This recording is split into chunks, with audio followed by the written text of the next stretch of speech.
Здраво на сите, добродојавте во уште една епизода на Rise Talks, каде што збориме за младите, социјалното предприемништво и идеи. На моје големо задоволство денеска со мене е Филип Димковски од Like Agro Leader, кој беше ментор во проектот Млади зелени социјални предпријатија, нови енергии за рурален развој. Филип, здраво. Здраво и ви благодарам за поканата и беше задоволство да се поминат сите фази на проектот.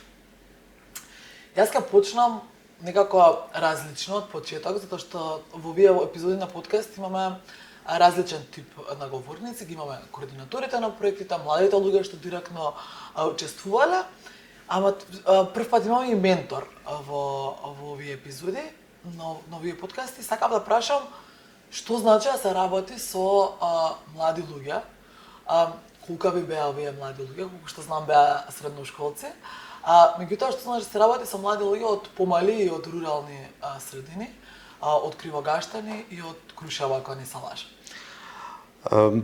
За мене е секогаш предизвик да се работи со млади, особено со млади средношколци и оние луѓе што се после средно училиште. Зошто? Затоа што мислам дека генерално, како општество, најмалку правиме и вложуваме за таа категорија на луѓе. Значи, дури ако тргнеме од списанија, од содржини по интернет, простор едноставно за настани поврзани, тие се многу специфична категорија, затоа што не се ни деца, не се ни возрасни и им недостасува пристап кој ќе има искреност и ќе има љубов и ќе има вистинска желба за некоја искрена намера кон нив. И тие тоа го прифаќаат. Така што беше навистина предизвикувачки, затоа што баш како што зборувавме во неврзаниот разговор дека обично на таа категорија се гледа со некој стереотип, нив ништо не ги интересира, нема ние што тука многу нешто да се вложуваме и така натаму, меѓутоа сосема спротивното го добив. Како се роди идејата за овој проект? Кој проблем сакавте да го адресирате, или буквално проблемите за идеите што ќе ги споделиш излева од младите? Сакавме да поттикнеме свесност во насока на тоа дека не мора да се живее во големиот град, не мора да се живее во Скопје или во некој друг поголем град во државава за да се создаде некој бизнис, за да се биде успешен, за да се заработува и за да се има еден нормален, ајде да кажеме, живот. Најчесто потенцијалите се невидливи во тие средини, затоа што сите сме затрчани нели кон поголемото, кон поголема плата, кон поголеми можности и обично тоа се верува дека се случува во главниот град. Но оние што живеат во главниот град знаат дека и тоа како има па и други потешкоти и проблеми и не секогаш потенцијалите се тука. Тоа зависи и од човекот, но идејата беше да се свртат околу себе и да видат со кои ресурси располагаат нивните места и можат да ги искористат. Ние живееме во држава каде што се соочуваме со проблеми со земјоделското производство. Знаеме дека го имаме се помалку. Од друга страна, како го имаме се помалку, интересот за тоа постојано се зголемува. Многу малку млади луѓе гледаат опции и можности да се занимаваат со некоја земјоделска дејност или да ја развијат до степен да биде и креативна, но секако да има и профит. Сега, она што многу позитивно ме изненади, дека компонентата на социјалниот аспект од социјалното предприемништво и еколошката компонента исто така, кај овие млади луѓе веќе е вкомпонирана во нивниот карактер. Значи, ако ние претходно, да речеме на некои повозрасни генерации, сме морале да им кажеме, ама знаете, вие мора да водите сметка за животната средина во вашиот бизнис, да рециклирате и така натаму, овде сватив во работилниците со нив дека тие веќе едноставно тоа е вградено во нивниот концепт и дека така размислуваат и мене тоа многу позитивно ме изненади. Зошто баш копривата волку те инспирира или копривата ви тие толку на ум? Видете, како агроном знам многу придобивки од неа и за човекот и за растенијата, а ми е инспиративна затоа што таа ви е ресурс ако започнете таков бизнис, како што го направивме бизнис моделот со една група на млади. Ако започнете таков бизнис, почетниот капитал вие го имате, односно основниот ресурс. Не треба да го купите. Значи не треба да вложите средства за да добиете коприва, едноставно треба да ја наберете. Значи нема и тоа ми беше фасцинантно затоа што нели секој млад сега сака нешто, ама размислува од аспект чекај ја немам пари да почнам бизнис. Знаете дека кај многу луѓе тоа е без разлика дали се млади или возрастни, тоа е голема пречка, треба кредити, треба не знам позајмици и така натаму. А овде имате еден бизнис каде што тоа ќе го поврзиме не само со копривата. Тука е и еве да кажеме бидејќи имавме таму ученици од кулинарски насоки, тие постојано прават отпад од кујната. Ете го компостирањето. Додатно калифорниските црви кои го обработуваат, имате трет производ. Отпадното масло, кое исто така се користи. Гледавме заеднички и тие сватија дека сето тоа е блиску околу нив, сето тоа може да се искористи и да прерасне. За почеток, можеби не за некој голем бизнис, можеби на почеток тоа ќе биде додатен приход, но дека има потенцијал, ако се работи добро испланирано, дека има потенцијал да прерасне во некој посериозен бизнис, каде што, ако ништо друго, ќе се обезбедуваат средства за еден пристоен живот во семејството. И може да реши некој општествен проблем, што е горлив во пелагонискиот регион. Кај нас имаме многу проблеми, мислам и во цела Македонија, но да, во соочувањето со отпадот е многу голем проблем. Гледате дека постојано имаме некои еколошки проблеми, така што од тој дел, да, ќе остварат бизнис, ќе имаат приход, но ќе направат многукратно добри чекори за животната средина. Проектот беше фокусиран на градење капацитети и нашиот кон вас, меѓутоа и вашиот кон младите. Па колку сметаш дека е важно граѓанските организации, лагувите, да се посветени кон градењето на капацитети на младите? Дали мислиш дека тоа е пресудно? Дека на младите им треба менторство, како што беше ти ментор, или што е оно што мислиш дека најмногу им е потребно за да се решат, за да се охрабрат да отворат свое социјално предпријатие? Мислам дека е важно да се пристапува прво тој што зборува да зборува со знаење, а второ да зборува со искреност кон нив. Значи, да не биде ставот дека сега ти утре од отпадното масло 2 литри и сега ти ќе бидеш милионер. Многу имаме проблем со тоа дека младите гледаат многу, да речеме, следат некои примери кои се невозможни, во смисла за наши услови од еден просек не може да се стигне туку така. Сега дека вие утре ќе продавате коприви или некои леки ќе станете милионер, туку едноставно да се приземјат и да сватат што може да се добие, но во реални услови. За еден реален живот и за едни реални подобрувања во однос на свесноста за животната средина.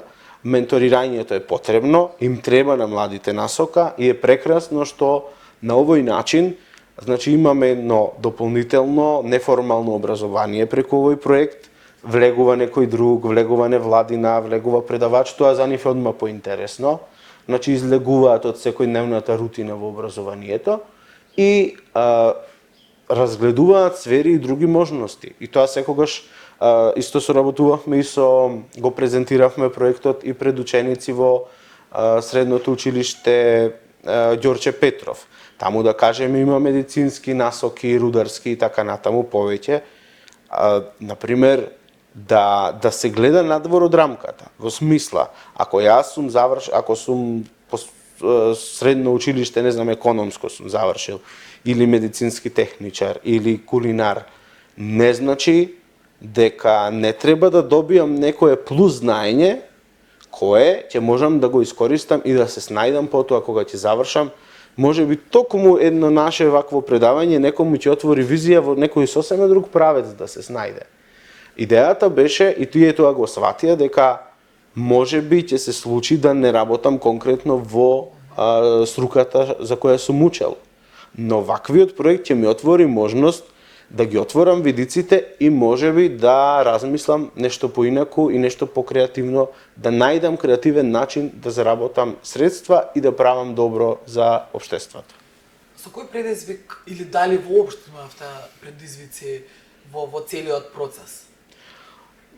Да, значи самиот предизвик, самиот момент дека ќе се соочите со оној стереотип што го спомнав дека леле сега овие во средно ништо не ги интересира. Значи самиот тој став мене лично некогаш значи скептичниот момент некогаш е и добар. Зошто? За да јас морав значи да размислувам на кој начин јас ќе пристапам. Ако во првите 5 минути јас станам здодевен, нив тоа не ги интересира, готово. Ние ќе го истераме и ќе кажеме, ама нема да извлечеме суштина од она што сме го работеле. Тоа беше предизвик дека се таква категорија на млади. А друго, голем предизвик, особено кај овие млади кои веќе завршиле средно. Знаете, ние имаме еден модел да кажеме се не чини, ништо не бидува, ништо не може да се промени, нема напредок, одете, спасувајте се во странство и тоа. И тоа беше малце потешко да се разговара и да излеземе од тоа дека не мораме некаде да одиме. Можеме и тука нешто да направиме и да направиме некои позитивни промени. Во рамките на Rise проектот имаме една алатка за самооценка, каде што граѓанските организации ги мереа своите капацитети, колку се подготвени да работат со социјално предприемништво и со градење капацитети кај млади. Па што мислиш ти дека е клучно? Дали е финансиската поддршка или пак е системот на некоја друга поддршка, вмрежување, контакти, ресурси? Што мислиш ти дека е клучно, особено во руралниот за рурален развој, бидејќи јас сметам и многу од идеите, често од идеите се баш фокусирани на на сокопривата, маслата, компост, имавме паметна саксија во еден од другите проекти што директно влијаат кон другите генерации. Сакаат младите со нивните иновативни решенија да им помогнат. Меѓутоа, што мислиш дека може да помогне? Што би бил клучот? Мислам дека клучот е, нели, од овој проект произлегува иницијативата за младинските задруги кои имаат цел да останат младите на село и да ги видат потенцијалите. Ево, во таа насока, видете, јас сум работел и во села, значи не се секогаш финансиите проблем. Значи, земјоделството, ако се работи квалитетно, вистина се остварува профит. Но работата е како се користи тој профит. Ако вие само го искористите од оваа година, ви се посреќило, имате добра сезона, добро сте сработиле, и сега сите пари ги истрошите и не вложите во некаков напредок и развој, вие стагнирате. И ако следната година изгубите, вие пропаѓате. Значи, тоа е некое економско правило. Ако не е добра сезоната, вие немате средства и така натаму. Главна е едукацијата. Значи, особено е важно младите во руралните средини прво да се едуцираат на отвореност, значи да бидат отворени за да примат некакви знаења и некаква едукација. Да се отстрани онаа скепса дека ништо не чини, не оди и не може, туку едукацијата нам ни е многу потребна во руралните средини. И тоа да не биде потребен ни е континуитет во едукацијата во руралните средини. За многу области. Значи, и од економски аспект, и од аспект на производство, и од аспект на токму на ова што го работевме. Друго, здружување на потенцијалите, отстранување на моментот дека ќе бидеме излажани или дека ако се здружиме во задруга нема добро да функционираме. Ако тоа сето добро во рамки на регулатива се направи, значи законски да се знае кој колку вложил, кој колку ќе добие и така натаму, сметам дека може да функционира и барем она што ни останато, за жал веќе многу села ни се или со многу малку жители, или со многу малку млади, некаде немаме воопшто млади, но онаму каде што ги имаме, може да се направи пред се со добра едукација. Име за крај, ајде, две прашања за крај, некако, ај првото па после второто ќе го поставам. Што ве направи вас најгорди? Што е нешто, некоја приказна или нешто што ќе ви остане во сеќавање од целиот овој процес? Нема речам само проект, пошто е подолга иницијатива и како што напомена, сакате повеќе да работите со овие млади луѓе. Се надевам дека не е само мое гледање, туку и на другите што беа вклучени во проектот. Најгорд, така да кажем, или најсреќен, ме прави моментот што во некои млади видов искра дека ова не е само проект што ќе помине, туку дека можеби би можеле тоа натаму да го развијат подобро. Значи беа посветени во креирањето на проектите. Еве ќе го издвојам примерот со отпадното масло. Запамтив еден ученик од таа група, еден средношколец од Крушево, Атанас мислам дека се вика. Значи тој од старт имаше визија и во тие први 10 минути тој ја изгради сликата за својот бизнис.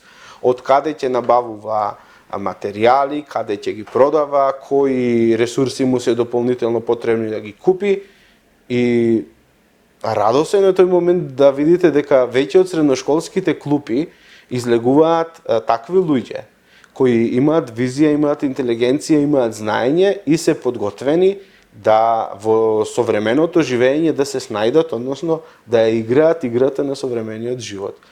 Тоа мислам дека е најубавиот момент од проектов и од работата со младите, а уште поубав ќе биде ако вистина некој од нив, не мора во конкретниот пример, во конкретната тема, но ако успее во тој правец. Сега, за сето тоа да ни се случи, нели 100 пати повторуваме, дека мора еднаш тој закон за социјално претприемништво да се реши, за да можат навистина луѓето, ако се зафатат, да не биде само ви даваме идеја, ама вие не можете законски да ја исполните. Се надевам дека тоа ќе се случи и дека своите визии ќе можат младите да ги остварат.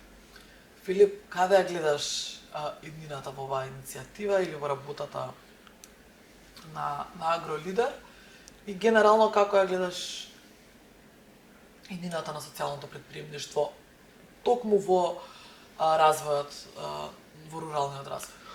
Агролидер како организација е постојано на терен и не можете, и дури и да одите за една потреба или за еден проект, вие сретнувајќи се со луѓе планирано или непланирано, многу веќе подробно ги знаете ситуациите на терен. И не можете да замижите пред се она што се случува нормално. Низ разговорите откривате уште еден куп други поенти, проблеми и така натаму. Тоа е многу убав момент. Сите вклучени во Агролидер постојано, секојдневно, кој каде да се јави, некој некаде е на терен, нешто прави, со некого разговара. Социјалното претприемништво за мене е една многу убава насока. Така и на средношколците им зборував и на младите дека доколку се истражи, се најдат потенцијалите, сериозно се пристапи, тука може да има успех, но битно е да се биде приземјен, да се биде стабилен и постојано да се биде еден чекор пред проблемите, односно да се размисли што би можело да се случи и како тоа да се реши. Потенцијал има, се надевам дека пак го спомнувам со решавањето на законските регулативи, но исто така битно е и нашата свесност, значи ние утре да бидеме луѓе кои ќе ги користат тие социјални бизниси, значи ќе купуваме нивни производи и исто така ќе придонесеме и да се развие бизнисот, но ќе придонесеме и за животната средина. Значи од отпадното масло ќе ги купиме новите парафински свеќи, од копривата ќе ги купиме лековитите билки за нас, односно лековитите препарати, тинктури за луѓето, исто така има тука и лековити, односно органски ѓубрива за растенијата. Ќе го купиме компостот направен од компостирање на куинскиот отпад, или ќе го купиме верми компостот од калифорниските црви, што значи за еден бизнис да обстои секако дека ние треба да пристапиме со волја кон нив и со желба да ги поддржиме, да ги користиме нивните производи, во спротивно би немало смисла. Фала ти, Филип, многу и продолжете да ги поддржувате младите во вашиот регион. Идејата е тоа што Агролидер настојува да продолжи да се развива, да не се заврши проектно, туку едноставно да се видат други етапи и други насоки и да се влијае кон подобрување на сите тие услови и околности. Посакувам среќа и Младински сојуз исто така седи тука како поддршка кон вас. Ви благодарам и се радуваме на убавата соработка со вас.